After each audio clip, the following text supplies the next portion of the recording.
au droit bourgeois de la propriété. Anton Pannekoek précise bien qu'on n'en est pas encore à l'expropriation, parce que l'occupation d'usine n'a qu'une durée limitée. C'est une suspension du droit bourgeois, du patron, de propriété sur l'usine. Mais il constate que si cette forme de lutte part de préoccupations assez terre-à-terre, entre guillemets, elle permet l'émergence d'un sentiment encore plus grand d'unité au sein des travailleurs. Dans ce cas, l'usine est pour les ouvriers, ils se rendent compte à ce moment-là que l'usine est un organe qui ne fonctionne que par leur travail. Ce n'est pas la propriété d'un homme qui les embauche pour venir travailler et à qui ils vendent leur force de travail. L'usine est un outil de production que eux-mêmes font fonctionner sans l'aide du patron. Donc, émergence de la possibilité d'une autogestion dans l'occupation de l'usine. Ensuite, une troisième forme de lutte, qui pour Pannekoek est extrêmement importante, c'est la grève politique. Alors, la grève politique, c'est une grève massive de la quasi-totalité des ouvriers d'une région ou d'un pays, afin d'obtenir des droits politiques, ou de lutter contre une déclaration de guerre, ou de lutter contre l'instauration d'une loi. Il prend par exemple, une grève politique qui a eu lieu en Belgique à la fin du XIXe siècle, pour le droit de vote. En Belgique à l'époque, c'était un suffrage censitaire très dur, où seuls les grands bourgeois pouvaient voter, et donc le gouvernement était constitué de personnes extrêmement réactionnaires. Ils ont fait cette grève très dure, ils ont réussi à rallier à eux une partie de la bourgeoisie progressiste, qui elle voyait bien que le système ne pouvait pas continuer ainsi, et qu'il fallait donner aux ouvriers une certaine liberté. Donc cette forme de lutte extrêmement dure ne réussit, d'après Pannekoek, paradoxalement, que quand le capitalisme est fort, parce qu'il est capable de se transformer afin de réussir à réintégrer les ouvriers dans son système. Parce qu'il sort renforcé de ces luttes-là. L'exemple de la grève pour le droit de vote en Belgique est assez significatif. En accordant le droit de vote aux ouvriers, le capitalisme met les ouvriers sur un pied d'égalité avec les bourgeois. Et leur dit, regardez, nous vivons dans une société magnifique, où vous êtes complètement libres, et vous avez les mêmes droits que les patrons. Donc notre système est très bon. Vous n'avez pas de raison de vous révolter contre ça. Elles permettent aussi au capitalisme donc de se modifier d'une certaine manière. Après cette forme de lutte extrêmement dure, il arrive des fois que le capitalisme n'y trouve pas son compte, n'ait pas envie d'accéder aux demandes des ouvriers. C'est l'exemple de la Russie en 1905, où le gouvernement a procédé à quelques rapissages très rapides de ses institutions, mais voulant s'arrêter là, a réprimé avec beaucoup de force le mouvement, par exemple en déportant certains révolutionnaires de l'époque. Mais malgré les défaites qui sont très fréquentes dans ce mode de lutte, d'après Pannekoek, elles montrent l'accroissement de l'unité de la classe, parce que la classe ouvrière dans ce cas-là, la classe ouvrière, tout ensemble, marche vers un même but. En plus, elle affronte tout un tas de problèmes, notamment les organisations ouvrières qui très souvent luttent contre ce mode d'action. Beaucoup d'ouvriers ont demandé, par exemple en 1914, des déclenchements de grève afin de lutter contre la guerre. Les organisations n'ont pas voulu, parce que pour elles, c'était se mettre en danger que de lutter contre la guerre, et elles risquaient de disparaître. Mais cette disparition des organisations, pour Pannekoek, est absolument anecdotique, parce que ces grèves-là représentent vraiment une avancée importante dans l'esprit des travailleurs, qui leur permet de clarifier leur but et leur esprit de solidarité, et de tester leur combativité face au système.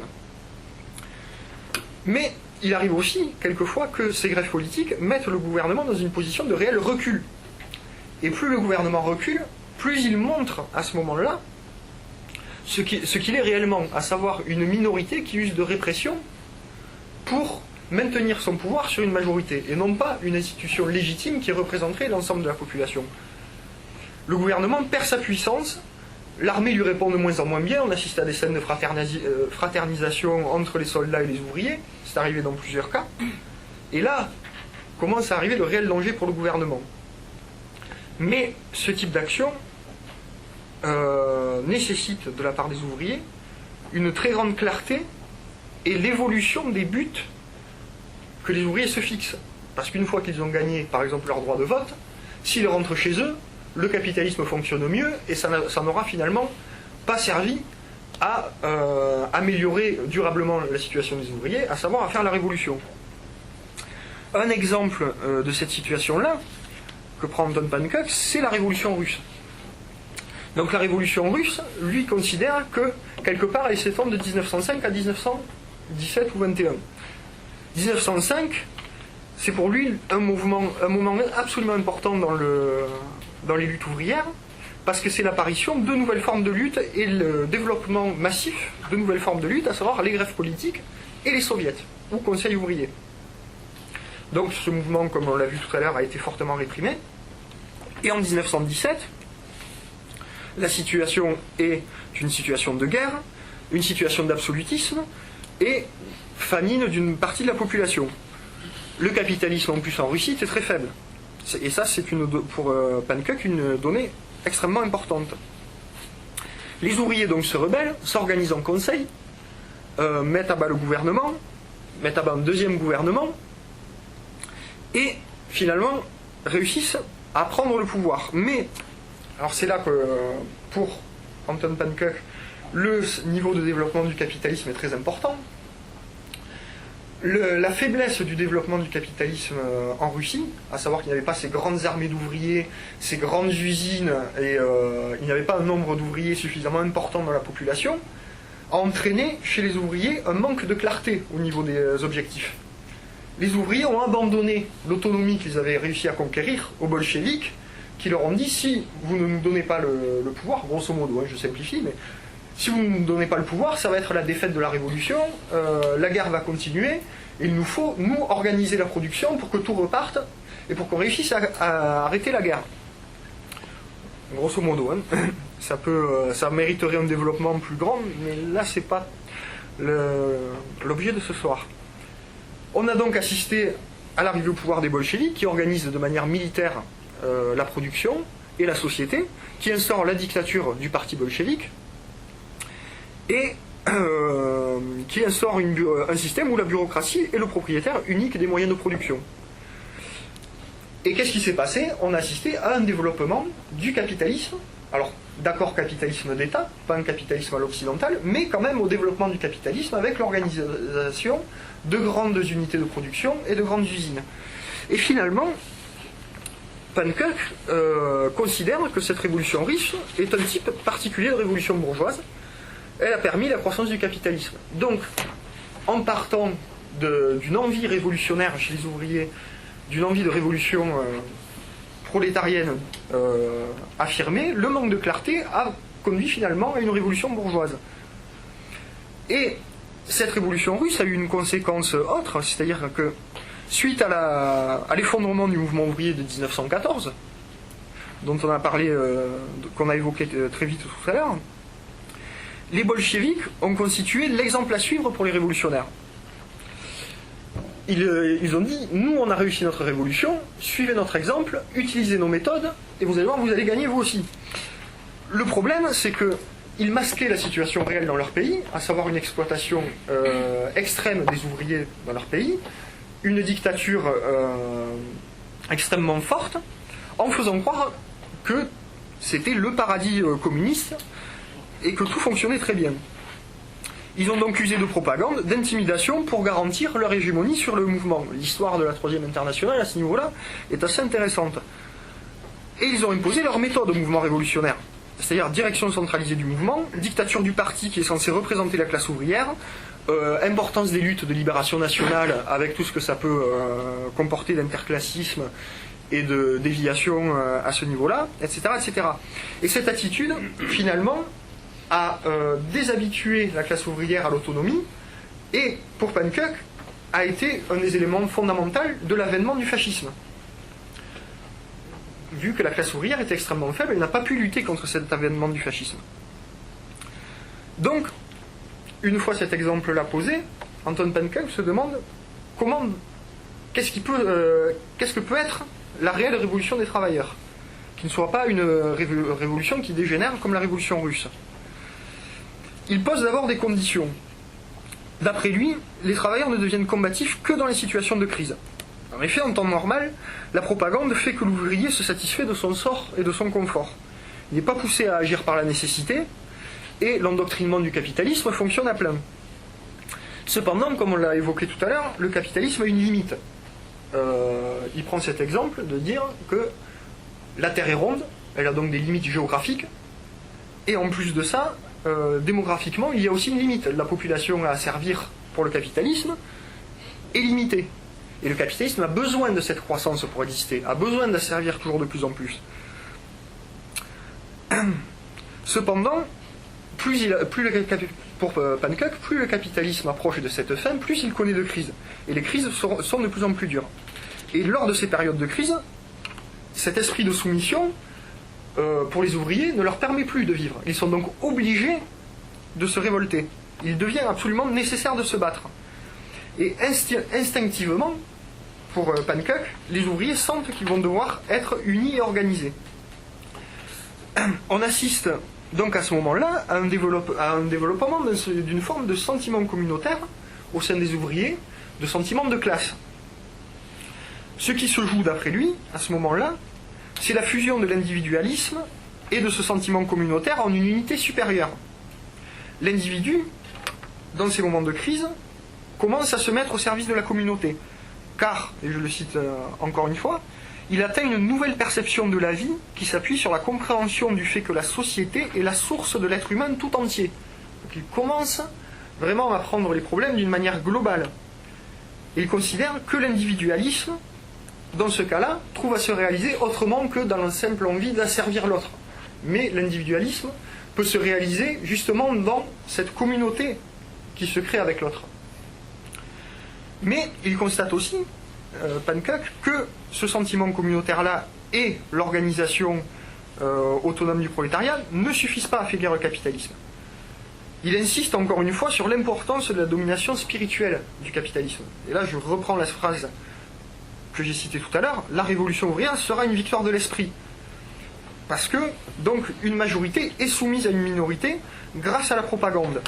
Mais, malgré cette propagande et ces vieilles idées qui sont assénées aux ouvriers et qui tentent tant bien que mal de les maintenir dans cet état de domination, les crises poursuivent la route et sont de plus en plus inévitables. Et arrive donc, pour Panckuk, un moment où la digue va se briser, où eh bien, les actions autonomes des masses vont déferler dans la société et commencer réellement à ébranler le système. L'ouvrier, à ce moment-là, découvre ses capacités et ses besoins d'unité et surtout, non seulement d'unité, mais de connaissance. On assiste alors à une phase qui, pour Panckuk, est absolument fondamentale, c'est ce qu'il appelle l'auto-éducation. Panckuk pense qu'il ne sert à rien de suivre les livres et les doctrinaires, mais il faut s'inspirer de l'expérience du passé et des expériences anciennes du mouvement ouvrier afin de trouver une solution adaptée au temps actuel. Il est absolument persuadé que les ouvriers sont capables d'analyse et de créativité dans leur mouvement. Au contraire des léninistes qui, eux, pensaient que les ouvriers sans l'encadrement d'une avant-garde ne pouvaient pas dépasser le stade du gentil syndicat qui lutte pour des améliorations de salaire. Ce qu'il appelait le trade unionisme. Panckuk aussi constate la nécessité la plus absolue de la liberté de discussion, de parole et d'opinion, afin de garantir l'accès aux connaissances dont il a montré dans la première partie qu'elles étaient absolument nécessaires justement à l'émergence de ce sentiment d'unité, de ce sentiment d'appartenance à une communauté humaine. Cette liberté de discussion est pour Panckuk valable pour l'ennemi, parce que l'ouvrier, en se confrontant aux idées de la bourgeoisie, affermira ses propres idées. Et donc, dans le contexte des conseils, l'unité de but ne pourra être atteinte que par la discussion de vues divergentes. Il faut donc que chacun discute dans tous les sens, se confronte, débatte, afin de faire émerger réellement des formes d'organisation et d'action pertinentes. C'est dans ce contexte-là que Pankuk situe le rôle des mouvements révolutionnaires.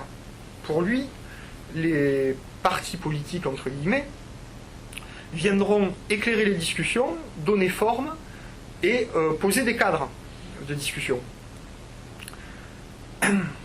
Ensuite, ce mouvement-là, donc, dont on vient de présenter quelque part les conditions d'émergence, ce mouvement-là, pour lui, suit dans sa globalité un type de développement assez prévisible. Les capitalistes sont les propriétaires des moyens de production et sont les maîtres des esprits. C'est leur puissance. Ils ont construit leur domination sur leur propre confiance, en leur capacité, en leurs valeurs. Ces valeurs, ce sont la compétition, l'individualisme, l'effort, etc., etc. Vous les connaissez dans leurs grandes lignes. Et en plus de ça, les capitalistes disposent de l'organisation d'État, qui est une machine extrêmement puissante du fait de son pouvoir de répression, et surtout de l'idée qui est enracinée dans la tête des masses de son absolue nécessité. Les ouvriers, eux, leur arme, de leur côté, ce sont les machines. Ils sont les maîtres réels des machines, c'est eux qui les font fonctionner. Pankuk dit, toute la société repose sur leur travail, repose sur le travail des ouvriers. Les ouvriers doivent donc développer leur conscience de classe afin de se rendre compte de la puissance dont ils disposent au travers de cette maîtrise des machines. Cette conscience de classe se développera pour lui par la lutte et le travail, dans la réalité vécue quotidiennement et pas dans les vieilles idées bourgeoises ou dans les idées social-démocrates. Il y a vraiment nécessité de la lutte pour que se développe cet état d'esprit. Il y a aussi la nécessité donc de l'organisation pour créer l'unité de lutte et d'action qui est absolument nécessaire. La minorité organisée, que constitue le gouvernement, ne pourra être vaincue que par la majorité, elle aussi organisée. Donc, facteur important aussi, et là on revient à l'exemple de la révolution russe, pour lui c'est le niveau de développement du capitalisme. Plus le capitalisme est développé, plus les ouvriers seront nombreux, et plus la volonté d'organisation sera forte. Pour Pankuk, la lutte, une fois ces conditions réunies, sera extrêmement longue, avec des avancées, des reculs. Il faut, d'après lui, ces phases de recul en profiter pour permettre la propagande et le développement de l'esprit de classe. Ça doit être des phases d'agitation pour lui, et de diffusion d'idées massive. Il insiste aussi sur la focalisation sur la lutte armée. Pour lui, l'arme principale du prolétariat, c'est la maîtrise des moyens de production. C'est eux qui déterminent la puissance du capitalisme. Alors, qu'est-ce que ça veut dire ça? Les usines que les ouvriers contrôlent, par exemple, produisent des armes. Si les ouvriers arrivent à contrôler la production d'armes, ils peuvent affaiblir le capitalisme en détournant cette production. D'autres exemples comme ça, on peut en trouver un certain nombre.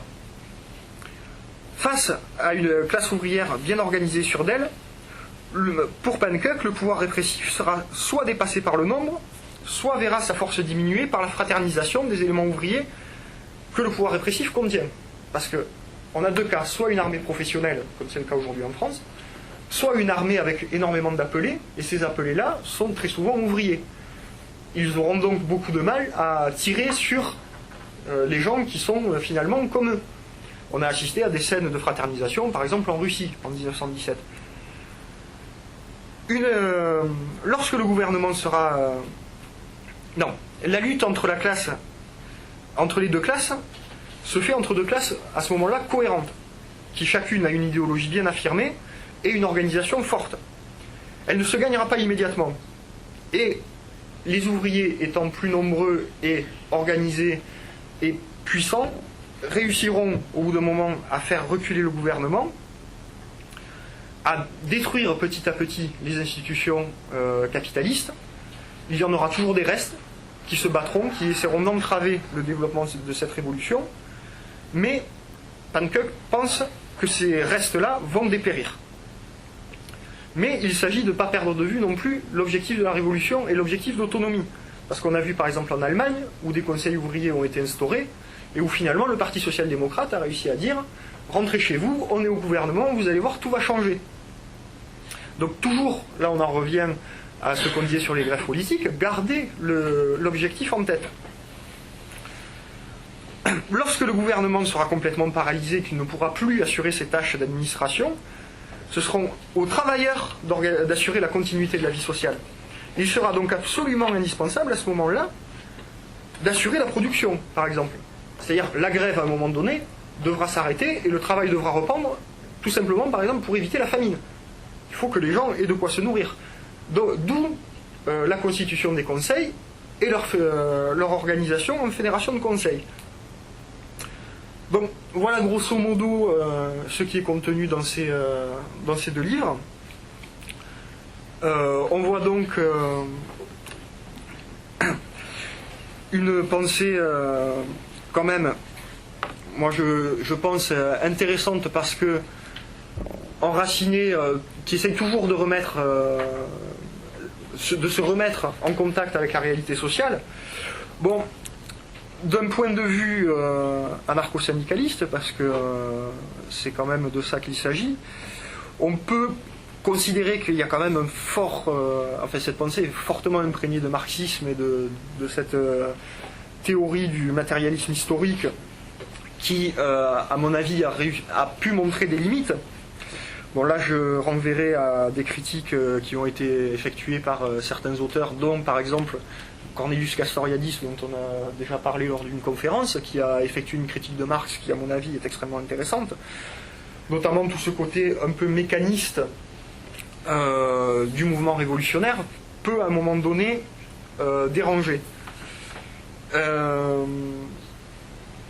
Après, nous, en tant qu'anarcho-syndicalistes, on sera tout à fait d'accord avec la nécessité absolue de l'autonomie du prolétariat et de l'absence de hiérarchie dans cette organisation-là.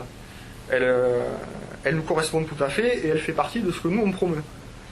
Après, là où aussi il y a un petit souci, et je pense que ça va permettre de lancer le débat, c'est le rôle des révolutionnaires dans ce processus-là.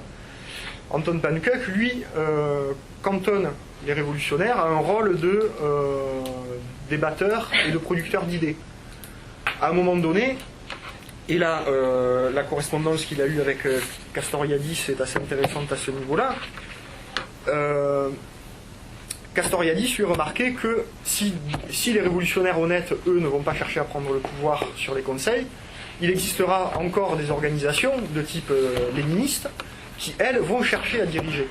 Et se pose à ce moment-là la question des moyens d'empêcher ces individus-là de nuire au mouvement et des moyens de réussir à garder l'autonomie de ce mouvement-là.